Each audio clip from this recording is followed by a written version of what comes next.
Hello everyone, আমার চ্যানেলে তোমাদের সবাইকে স্বাগতম। তো আজ ভাবছিলাম যে কী খাবো।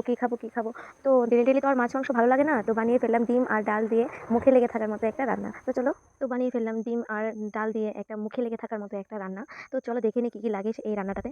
তো আমি এখানে নিয়েছি দুটো বড় করে কেটে রাখা পেঁয়াজ, আর নিয়েছি 4-5টে কাজু বাদাম, আর কাঁচা লঙ্কা, আর এক টুকরো আদা, আর নিয়েছি জিরে গুঁড়ো, হলদে গুঁড়ো, আর নিয়েছি লবণ, তেজপাতা, আর গোটা গরম মশলা, আর নিয়েছি কাশ্মীরি লাল লঙ্কা গুঁড়ো কালারের জন্য, আর নিয়েছি দুটো ডিম, আর আলু নিয়েছি ডুমো ডুমো করে কেটে, আর নিয়েছি একটা টমেটো, আর নিয়েছি ডাল। আমি ডালটা আগে থেকেই ভিজিয়ে রেখেছিলাম।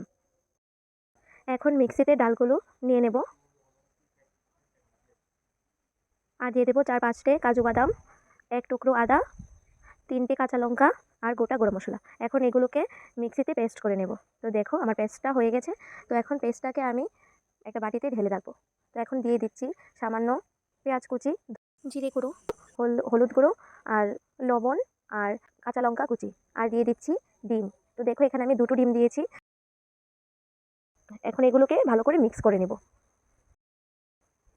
আর দিয়ে দিচ্ছি লঙ্কা গুঁড়ো। তো এখন দেখো আমি ভালো করে এটাকে মিক্স করে নেব। তো দেখো আমার মিক্স হয়ে গেছে ভালো করে। তো এখন দিয়ে দিচ্ছি কড়াইতে তেল। তো এখন এই পেঁয়াজটা আমি ঢেলে দেব। এখন এটাকে ভালো করে আমি ভেজে নেব, এপিট ওপিট করে ভালো করে ভেজে নেব। তো দেখো আমি এখন ঢেকে দেবো যেন ভেতর থেকে কাঁচা না থাকে, ভালো করে সেদ্ধ হয়ে যায় তার জন্য। তো এখন দেখো আমি উল্টিয়ে দিচ্ছি। তো দেখো কতটা সুন্দর হয়েছে। এখন এটাকে ঢাকা দিয়ে দেবো যেন ভালো করে সেদ্ধ হয়ে যায়, ভিতর থেকে যেন কাঁচা না থাকে তার জন্য। ভাজা হয়ে গেছে। তো দেখো এটা ভালো করে ভাজা হয়ে গেছে। এখন এপিট ওপিট করে ভালো করে আরেকটু ভেজে নেব যেন মিডিলে কাঁচা না থাকে। তো এখন এটাকে বরফির শেপে আমি কেটে নেব।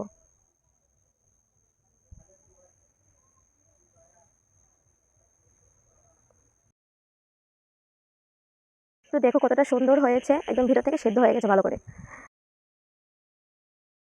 তো দেখো এখন তরকারির জন্য করে নিচ্ছি আরেকটা পেস্ট। তো এখানে নিয়ে নিচ্ছি কিছুটা পেঁয়াজ কুচি, কাঁচা লঙ্কা, আর আদা কুচি, আর দিচ্ছি একটা টমেটো, আর দিচ্ছি হলুদ গুঁড়ো, আর দিচ্ছি নুন, আর দিচ্ছি জিরে গুঁড়ো। তো এখন দেখো আমি পেস্টটা ভালো করে নিয়েছি।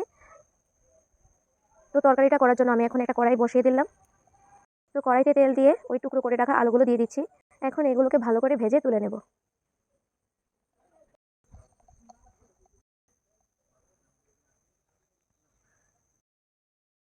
দেখো এখানে আরেকটু তেল দিয়ে দিচ্ছি, আর দিয়ে দিচ্ছি গোটা গরম মশলা আর তেজপাতা। এগুলোকে একটু একটু ভালো করে ভেজে নেব, আর দিয়ে দিচ্ছি পেঁয়াজ কুচি। ভালো করে ভেজে নেব পেঁয়াজগুলোকে, আর দিয়ে দেবো ওই পেস্টটা যে করে রেখেছিলাম টমেটো আর পেঁয়াজ আর বাকি মশলাগুলো দিয়ে ওইটা ঢেলে দেবো। তো এখন এই মশলাটাকে ভালো করে কষিয়ে নেব,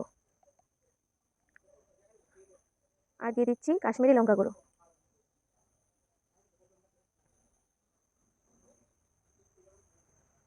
এখন এই মশলাটাকে ভালো করে কষিয়ে নেব।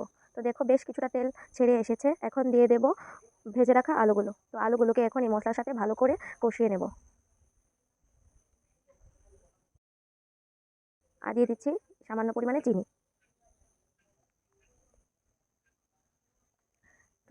তো এখন এগুলোকে একটু কষতে দেবো, তারপর তেল ছেড়ে আসলে ঝোল দিয়ে দেবো। তো দেখো তেলটা বেশ ছেড়ে এসেছে। এখন দিয়ে দিচ্ছি জল।